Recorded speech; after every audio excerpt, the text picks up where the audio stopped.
is Alija Bungur. Today I'm here to talk to you about Filjan Jezda. So, Scheiße. Well, thank you for coming today. My name is Alija Bungur. Today I'm going to talk to you about Filjan Jezda. So, Filjan Jezda translated simply means a very high quality bronze or copper coffee time set that originated from Turkey. So in the Balkans, there's a lot of history of the Ottoman influence, and the Filjan Jezva is a symbol of that influence because it's very high status, very known well throughout Eastern Europe as a symbol of status and wealth. So my idea specifically is for a European style street restaurant that serves customers with cheap but high quality natural organic food that is made all in-house from scratch. So to transition into the next part, we're going to talk about the menu. So for the menu, our main food item is going to be cevapi. Now cevapi, they are simple, tiny meat-link sausages that come with bread, or as we call them, lepine, onions and sour cream, and ayvar if one chooses. Ayvar is like a spicy pepper sauce that is very common throughout Eastern Europe and the Balkans. Our next item is pita. Now pita are just really thinly pulled pastry dough in the same way that one would toss pizzas into the air. One drags the dough through the air in order to make it as paper thin as possible, so thin that you could actually see through it. And this is all rolled with fillings inside. You got many types. You have burek, which is beef, onions, pepper. You have krompirusha, which is just diced potatoes with pepper and salt, of course. You have you have maslansa, which is, rather than rolled, it's layered like a baklava would be. However, instead of it being sweet, it is a salty type of pita, and it comes with sour cream and a little bit of cheese, a type of like cottage cheese that is found throughout Eastern Europe in between each layer.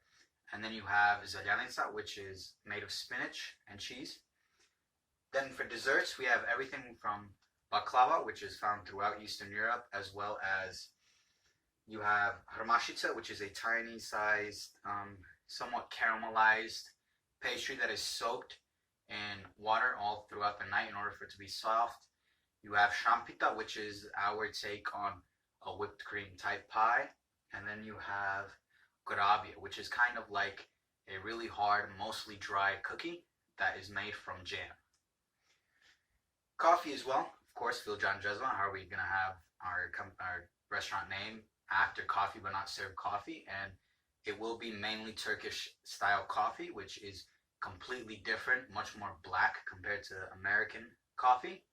And this is going to be one of our selling points because not many places, if any, especially in the Roseville, Granite Bay, Rockland area, sell proper Arabic, Turkish type coffees. So to move on, the research that we conducted when examining these restaurants, there are not many restaurants that focus solely on Eastern European food in and of itself. There are only a couple, one being in the Bay Area in San Jose, and the other being in Los Angeles, and that the one in San Jose is a Bosnian one, and the one in Los Angeles is a Montenegrin/Serbian one. So far as direct competition, there's nothing really to compare us out there to. We looked at focus groups, we looked at large selections, everything in depth is in the appendixes, it's in the document itself. But we found that of the focus group that are going to be our regulars, meaning individuals from the Balkan community, they really were interested in a very European style.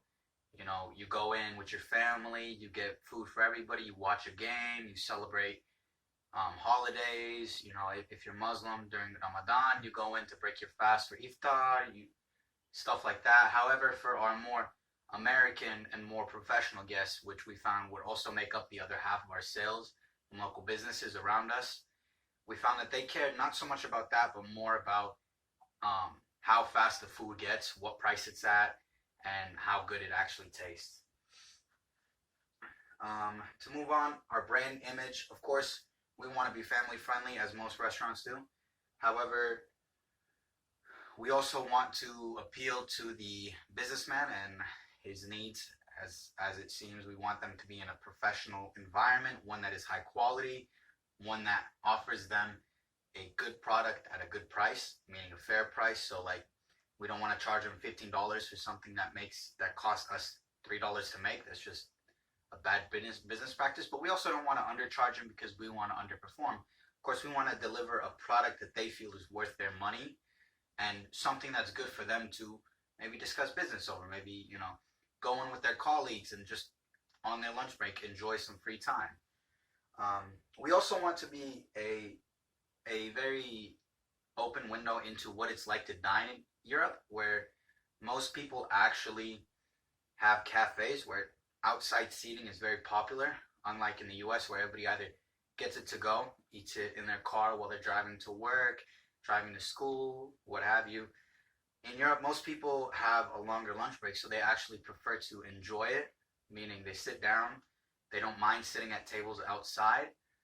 They mostly prefer it just because they like the fresh air, and they like to take their time, which is something we also want to encourage. We don't want people coming in, getting their food, and just leaving. We want them to have the full restaurant experience where they come in, they sit down, they order their drinks, they start with their food, they eat their food, they talk, and then they leave when they're ready to leave. We don't want them sat there for 10 minutes, eat, and then leave. A customer that sits there for 30 minutes is a happy customer because they get to experience their food and the flavors of it much more in depth, whereas opposed to just scarfing it down because they're hungry. So far as pricing goes, fortunately we can offer it at relatively low prices given what we're offering. Most, if not all, food items can be made in store, meaning raw meat just mixed with seasoning, prepped out in order to make the meat like chavapi. All the dough that we need, we can do in the same day, and we can prepare it before and just toss it in the oven as we need.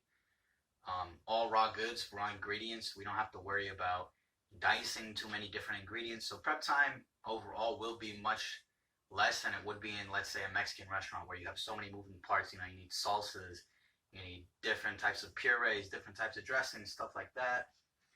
Because of this, we also can create a product that is higher quality given we're making it from scratch and we know exactly what's being put in. We don't have to worry about, our customers thinking that we're shorting them food, giving them lower quality ingredients. We can tell them straight up what everything is, easy. Everybody knows what goes in the food. We have a better brand image that way. We're seen as more healthy, more food conscious, more environmentally friendly. If we choose to procure goods that are non-GMO, that cultivate a better world, as Chipotle would say. However, because of this, it does mean that we will need a higher volume of customers than some businesses would, because since we're selling at such a cheap price, we do need to sell more of that product. So we calculate about $30,000 a monthly cost. That includes rent, which was around 90 cents per square foot. That includes food, which is about $500 per day, and labor, which we can keep under $1,500 very easily, which means that daily we need about 300 customers, spending about $10. We have that graph right here. Again, it's going to be in appendixes if you want to look at it a bit closer. But again, if we choose to make less food, we of course have to make less money. Unfortunately, the cost of rent is going to be the biggest expense, around $7,200 a month alone on that, on average, again, for Roseville. Push and pull marketing, a lot of great ideas to come out. Given the ease of preparation of the food, we can reach out, go to farmers markets, and have hands-on demonstrations of what we are going to make. Meaning, we open up a grill, bring some bread, bring some chavapi, we make it right there. We could sell it to them for like $5 for a couple. They get to try it. They can see what it's like. That way, if they would like to, they can come to our restaurant and purchase it from us. With pita, we can just rent out a pizza-style wood brick oven where we could just toss in the pita that we can make right there, which is also interesting for the customer because the way that one makes pita is so unique. It's not like anything you've seen. The closest thing, as I said before, was like pizza, but to see the yufka being brought out so thin you could see through it is not something that most people in the U.S. know of. Advertising, of course, we have two different approaches. We have the general, broad, advertisements, different types of print ads, different types of commercials, radio time, news time if possible, doing in something similar like we would at a farmer's market, showing people how we make our product. And then we have the direct community approach, where maybe we could sponsor teams in the community. Like we could sponsor a Balkan soccer team and buy them full kit that give us a good name in the community. If we donate money to local mosques, we donate food for iftars, for different religious events. And then for schools, especially, if we offer them fundraisers rather than waiting for them to come to us, we could say, hey, we'll give you guys 50% of what we earn that day if you guys come in. A great way to increase sales, increase exposure of our product. Promotions, like I said before, we could have special events, holidays. There are many Balkan holidays, like the 1st of May is a very big holiday. We have soccer games are very popular, and people from the Balkans love that. Balkan holidays, like I said, we offer student discounts, of course, so long as this, if we have students come in, let's say they show us their report card, they have straight A's, we'll give them a free dessert. They have, let's say, B's, we'll give them a free drink. And if they have at least one A, we could give them the cheapest dessert we have on offer, which is the harmashica, which is about $1.50. So that way the students win. They'll tend to spend some money regardless. We have special occasion gifts. So let's say if somebody's having an anniversary, somebody's having a birthday party, we give them free dessert with their meal. Grand opening, we could just sell all of our food, like the jalapeno, a large portion, which is regularly $8. If we bring it down to $5, get a lot of business that way. For social media, Instagram, we want to focus on just pictures, getting little bites out there that people can see. For YouTube, showing customers how our product is made is, of course, very important. We want them interested in not only the process, but what goes behind the scenes, how we do stuff. That way they know that we're genuine and that we care about quality.